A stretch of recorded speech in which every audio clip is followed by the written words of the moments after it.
வணக்கம். நீங்கள் இணைந்திருப்பது தடம் யூடியூப் தளத்தின் காலை நேர பிரதான செய்தி அறிக்கைகளுடன். முதலில் தலைப்புச் செய்திகள். சாதாரண தர பரீட்சார்த்திகளுக்கு வெளியான அறிவிப்பு. விமான பணிப்பெண்களிடம் பாலியல் சீண்டல், அதிரடியாக கைது செய்யப்பட்ட பயணி. வெளிநாட்டு வேலைவாய்ப்பிற்காக காத்திருப்போருக்கு வெளியான முக்கிய அறிவிப்பு. இசை நிகழ்ச்சியில் வன்முறை, 6 பேர் கைது. யாழ்ப்பாணத்தில் கசிப்பு உற்பத்தி நிலையம் முற்றுகை. அமெரிக்காவில் சூறாவளி, 20 பேர் உயிரிழப்பு. இனி விரிவான செய்திகள்.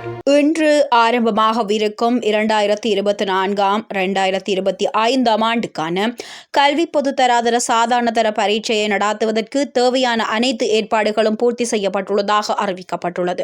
குறித்த அறிவிப்பை பரீட்சைகள் திணைக்களம் இன்று விடுத்துள்ளது.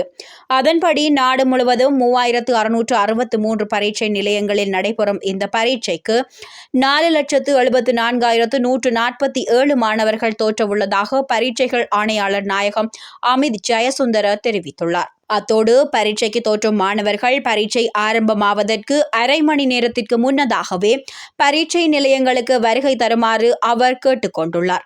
இதேவேளை பரீட்சையில் முறைகேடுகளை குறைப்பதற்காக விசேட வேலை திட்டம் ஒன்று நடைமுறைப்படுத்தப்பட்டுள்ளதாகவும் பரீட்சைகள் ஆணையாளர் குறிப்பிட்டுள்ளார். மேலும் தேவையற்ற பொருட்களை பரீட்சை நிலையங்களுக்கு கொண்டு வருவதை தவிர்க்குமாறும் அவர் சிறப்பு வேண்டுகோள் ஒன்றை விடுத்துள்ளார். அதன்படி இவற்றை மீறினால் அது பரீட்சை குற்றமாக கருதப்பட்டு அதிகபட்ச ஒழுங்கு நடவடிக்கை எடுக்கப்படும். இதன் விளைவாக 5 ஆண்டுகள் பரீட்சை தடை விதிக்கப்படலாம் என்றும் அவர் சுட்டிக்காட்டியுள்ளார். சிங்கப்பூரிலிருந்து கட்டுநாயக்க விமான நிலையத்திற்கு வந்த ஸ்ரீலங்கா ஏர்லைன்ஸ் விமானத்தில் பணிப்பெண்களிடம் பாலியல் சீண்டலில் ஈடுபட்ட பயணி ஒருவர் கைது செய்யப்பட்டுள்ளார். சந்தேக நபர் கட்டுநாயக்க விமான நிலைய காவல்துறையினரால் இன்று கைது செய்யப்பட்டு கொழும்பு நீதவான் நீதிமன்றத்தில் முன்னிலைப்படுத்த நடவடிக்கை எடுக்கப்பட்டுள்ளது. அதன்போது கொழும்பு அந்துருக்கிரிய பகுதியில் வசிக்கும் 38 வயதுடைய ஒருவரே கைது செய்யப்பட்டுள்ளதாக தெரிவிக்கப்படுகிறது. சந்தேக நபர் நேற்றைய தினம் பிற்பகல் 10 மணிக்கு சிங்கப்பூரிலிருந்து ஸ்ரீலங்கன் ஏர்லைன்ஸ் மூலம் UL 309 மூலம் கட்டுநாயக்க விமான நிலையத்திற்கு வருகை தந்துள்ளார்.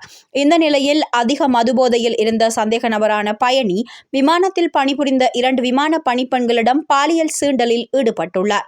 அதனைத் தொடர்ந்து பாதிக்கப்பட்ட பெண்கள் உடனடியாக இந்த சம்பவத்தை விமானத்தின் விமானியிடம் தெரிவித்துள்ளதுடன் அவர் அதனை கட்டுநாயக்க விமான நிலைய பணிமனைக்கு அறிவித்துள்ளார்.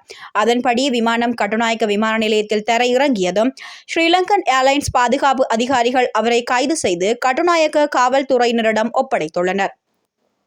மேலும் சம்பவத்திற்கு முகங்கொடுத்த விமான பணிப்பெண்களிடம் கட்டுநாயக்க விமான நிலைய காவல்துறையினர் வாக்குமூலங்களை பதிவு செய்துள்ளதுடன் சந்தேக நபரான பயணியை நீர்கொழும்பு மருத்துவ பரிசோதகரிடம் முற்படுத்தி அவர் அதிக மதுபோதையில் இருந்ததையும் உறுதிப்படுத்தியுள்ளனர்.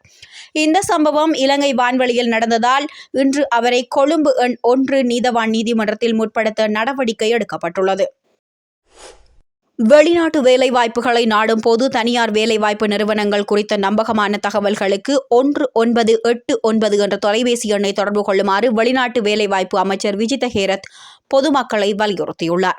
அண்மையில் நாடாளுமன்றத்தில் நடைபெற்ற வெளியுறவு, வெளிநாட்டு வேலைவாய்ப்பு மற்றும் சுற்றுலாத்துறை அமைச்சக ஆலோசனை குழுவின் போது அமைச்சர் இதனை குறிப்பிட்டுள்ளார்.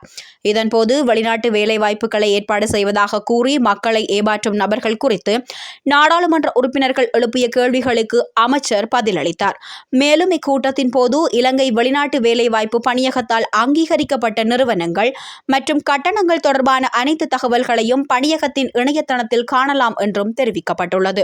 அத்தோடு எந்தவொரு தரப்பினரும் அங்கீகரிக்கப்பட்ட தொகையை விட அதிகமாக வசூலித்தால் அல்லது உரிமம் இல்லாமல் ஏதேனும் செயற்பாட்டில் ஈடுபட்டால் SLBF-இடம் முறைப்பாடு அளிக்கலாம் என்றும் அவர்கள் மேலும் தெரிவித்துள்ளனர்.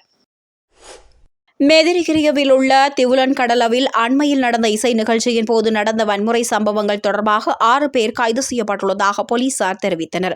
கைது செய்யப்பட்ட 6 சந்தேக நபர்களும் மெதிரிகிரியவைச் சேர்ந்தவர்கள் என போலீசார் தெரிவித்தனர்.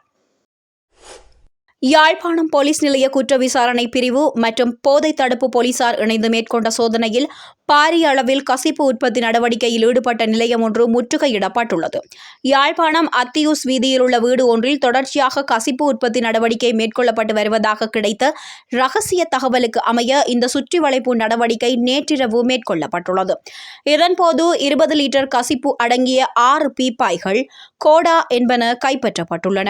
மேலும் குறித்த கசிப்பு உற்பத்தி நிலையத்துடன் தொடர்புடைய சந்தேக நபர் ஒருவரும் கைது செய்யப்பட்டுள்ளார். இதனையடுத்து கைது செய்யப்பட்ட சந்தேக நபரிடமிருந்து கசிப்பு உற்பத்திக்கு பயன்படுத்தப்படும் உபகரணங்களும் போலீசாரால் கைப்பற்றப்பட்டுள்ளன.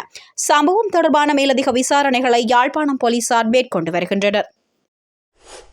அமெரிக்காவில் ஏற்பட்டுள்ள சூறாவளி மற்றும் புயல் காரணமாக இதுவரையில் 20 பேர் வரையில் உயிரிழந்துள்ளதாக சர்வதேச செய்திகள் தெரிவிக்கின்றன. அமெரிக்காவின் பல்வேறு பகுதிகளை சூறாவளி மற்றும் புயல் தாக்கி வருகிறது. இதன் காரணமாக பெருமளவான குடியிருப்புகள் சேதமடைந்துள்ளன.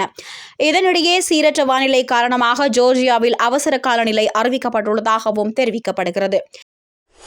இத்துடன் காலை நேர பிரதான செய்தி அறிக்கைகள் யாவும் நிறைவடைந்தன. தொடர்ந்தும் செய்திகளை தெரிந்து கொள்ள எமது தடம் யூடியூப் தளத்துடன் இணைந்திருங்கள். நன்றி. சாதாரண தர பரீட்சார்த்திகளுக்கு வெளியான அறிவிப்பு. விமான பணிப்பெண்களிடம் பாலியல் சீண்டல், அதிரடியாக கைது செய்யப்பட்ட பயணி. வெளிநாட்டு வேலைவாய்ப்பிற்காக காத்திருப்போருக்கு வெளியான முக்கிய அறிவிப்பு.